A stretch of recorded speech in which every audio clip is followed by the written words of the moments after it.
What to see and do in Iceland in June. Rent a car and go on a road trip. If you only plan to drive on the main roads, you can rent a small car as the road should be free of ice and snow in June. But if you plan to drive on any mountain roads, you will need a 4x4 vehicle. No matter what, keep an eye out for sheep on the roads. During summer, Icelandic sheep roam free in the countryside, and they do like to hang out by the roads.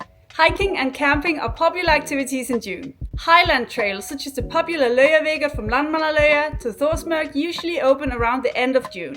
Other hiking trails in less remote areas usually open sooner. If you plan to camp, be aware that wild camping isn't allowed in Iceland. Please stick to the designated camp areas instead. Even though it's summer, you can still go on glacier adventures in Iceland. In fact, the milder weather can make it a lot more pleasant. Glacier hiking, snowmobiling, ice climbing and visiting Katla Ice Cave are all great activities during summer.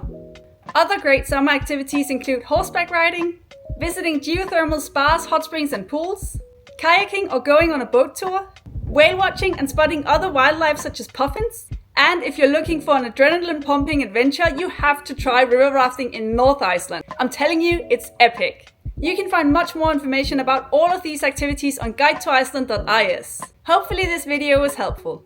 Let us know in the comments if you have any questions.